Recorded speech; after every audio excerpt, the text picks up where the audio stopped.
You know, if Trump was just a little bit less desperate, pathetic, absurd, this could almost be funny, maybe even entertaining. But it's not. It's serious. It's deadly serious. And we've got to talk about that today. As you know, Trump has spent the better part of the past month campaigning at his rallies and interviews and press conferences, painting Kamala Harris as an extreme, radical, left-wing progressive. He goes further than that. He calls her a communist, a socialist, a Marxist. But for that to happen, we must defeat Comrade Kamala Harris. I use that term because you know what that term means, right? Communist. She's a Marxist, communist, fascist, socialist. She's not actually a socialist. She's gone past that. Remember, I used to say, America will never be a socialist country. And he just keeps going on and on and on. Day after day, rally after rally, he just keeps repeating over and over again the exact same unfounded allegations that Kamala Harris is an extreme radical left-winger. Interesting, he fails to mention that he donated tens of thousands of dollars to her California Senate campaign 10 years ago, but that's something he doesn't want to talk about right now.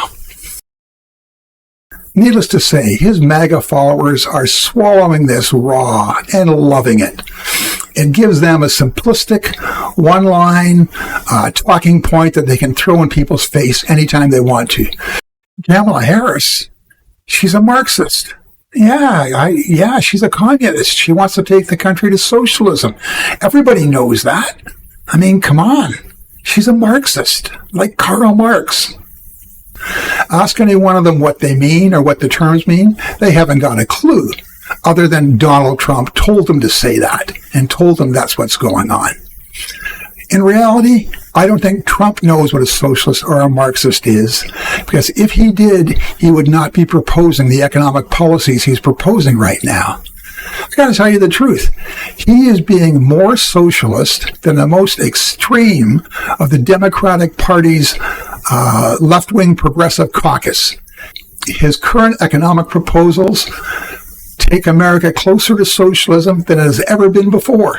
And he is leading the way, not Kamala Harris. And while working Americans catch up, we're going to put a temporary cap on credit card interest rates at 10%. We have no choice. They're getting 22, 25%. We can't let people have to pay 25% and 22% interest because they can't afford to pay off their credit card. We're going to cap it for a period of time at 10%. We will. Now, look, I'm not even saying that's a bad policy.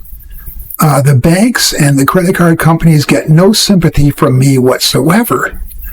That said, this is a dramatic deviation in economic policy that would impact banks, the entire financial system, the economy in pretty dramatic ways. To hear something like that proposed by a presidential candidate, by a Republican presidential candidate, is heresy. It's just never been done before. Republicans tend to stand for pro-business, free market policies, not limiting banks and the amount of credit they can charge. That's just outrageous from their point of view.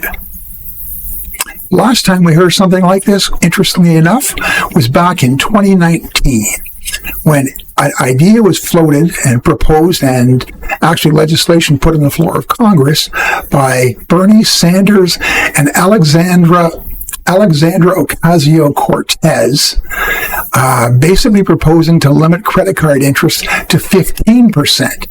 Even they didn't go to 10, they had it at 15. And generally speaking, they're considered as left-wing as you get in the Democratic Party.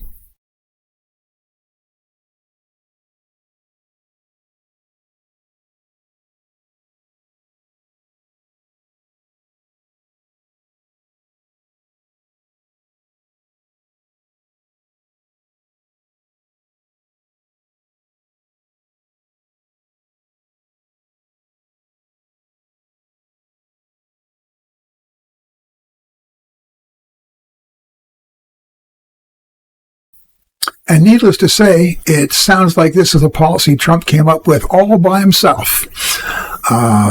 all of his advisors or past advisors, his allies, his corporate supporters are just shocked and surprised by what he's saying. They just don't know where this came from.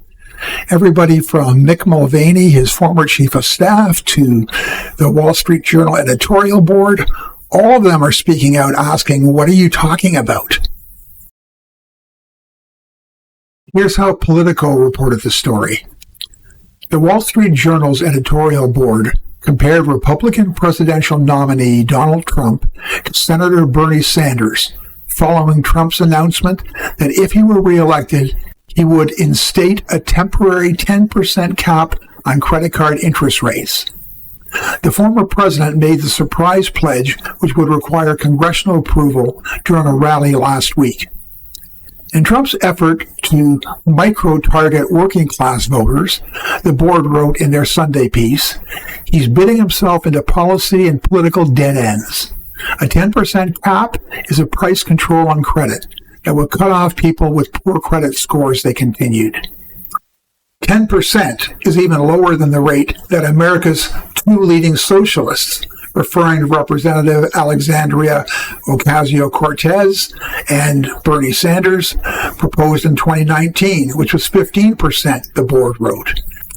They highlighted Trump's criticism of Vice President Kamala Harris's proposed price controls on groceries, critiquing him for employing the same idea for credit cards.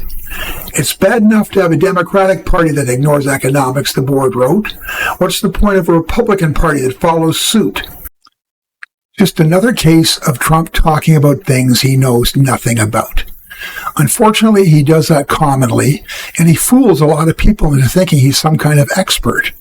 I don't know where the myth about Trump's strong economy came from, but the numbers don't back that up. The economy was not stronger during Donald Trump, and he wasn't a miracle cure for the economy. It's a matter of perceptions. In order to get votes, he's throwing out all kinds of proposals. He's talking about tariffs, and he has no idea at all what tariffs are or how they work, and he proves that every time he discusses them. Same way with his credit card proposal. He doesn't understand the economic system. He doesn't understand credit. I mean, he's abused credit several times in his life, but he's just not good with it. So we're going to wrap this up now. I want to thank all of you for watching this video and for joining me here in this channel. Now, for those of you who are here for the first time, let me tell you a bit about myself. I am a 70-year-old Canadian who's determined to succeed on YouTube. I love making this content, but I gotta tell you, it is more work than I could have ever imagined. I work alone. I have no staff. That's very unusual for someone with almost 8,000 subscribers.